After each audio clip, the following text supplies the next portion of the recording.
Rancangan Undang-Undang Pengembangan dan Penguatan Sektor Keuangan atau RUU PPSK yang sedang dirumuskan Komisi 11 DPR RI didedikasikan untuk menciptakan pertumbuhan ekonomi yang inklusif. Rancangan undang-undang ini didesain dengan konsep Omnibus Law dengan mengintegrasikan sekitar 16 undang-undang di sektor keuangan. Setidaknya ada 5 aspek untuk meningkatkan efisiensi sektor keuangan. Pertama, perluasan jangkauan, produk, dan basis investor. Kedua, mempromosikan investasi jangka panjang. Ketiga, meningkatkan kompetensi SDM di bidang keuangan. Keempat, memperkuat mitigasi resiko. Dan yang kelima, meningkatkan perlindungan investor dan konsumen.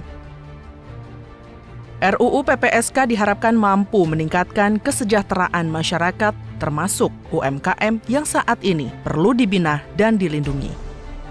Wakil Ketua Balik DPR RI Nurdin menyampaikan, RUU ini tidak hanya ditujukan untuk melindungi pelaku ekonomi atas, namun juga pelaku ekonomi mikro, kecil, dan menengah.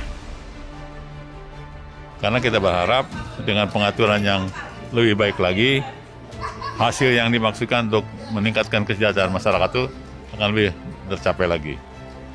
Sekarang kan pengguna uang itu kan UMKM yang katanya itu bisa memperkuat keuangan, itu harus ada jaminan lebih kuat lagi. Jadi masyarakat dengan keuangan negara juga harus diatur betul. Karena semua kan APBN juga ditentukan dari ini. Nanti bagaimana perbankan, bagaimana di perpajakan, itu terkait dengan masalah-masalah ini. Jadi bagaimana kita mengelola keuangan negara itu, dan bagaimana mensejahterakan rakyat dengan uang-uang yang kita pelihara. Anggota Balik DPR RI Heri Gunawan mengatakan bentuk koordinasi yang nantinya akan dijalankan oleh Komite Stabilitas Sistem Keuangan atau KSSK yang terdiri dari Kemenq, BI, OJK, dan LPS juga perlu diatur dalam rancangan undang-undang tersebut. Di mana kita ketahui bersama ada yang namanya KSSK, Komite Stabilitas Sistem Keuangan, terdiri dari pemerintah, yaitu Kementerian Keuangan, Bank Indonesia, OJK, dan LPS.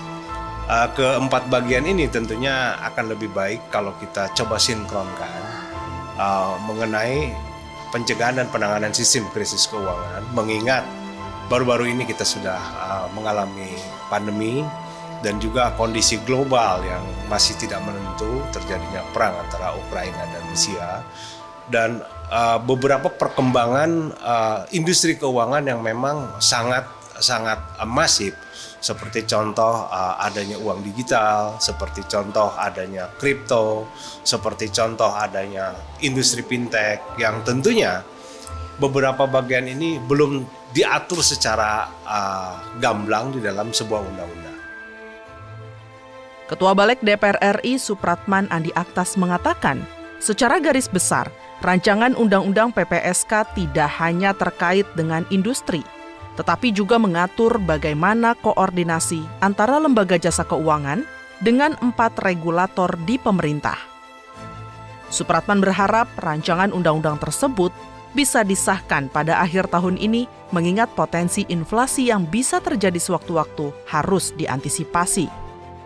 Harap ini bisa selesai tahun ini, karena ini kita butuh betul. Ya, kita butuh betul karena ketidakpastian global. Kita tahu kalau pemerintah menaikkan harga BBM, tentu ini akan menggerek inflasi ya kan. Kalau inflasi naik, itu artinya mengurangi daya beli masyarakat.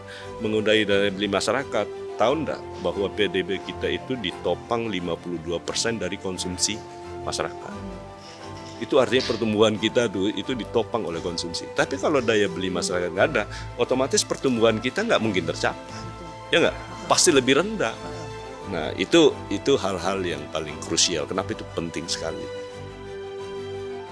Sektor jasa keuangan saat ini diatur secara sektoral dan tidak menyeluruh, sehingga perlu untuk diatur dalam bentuk perundang-undangan khusus yang lebih luas cakupannya.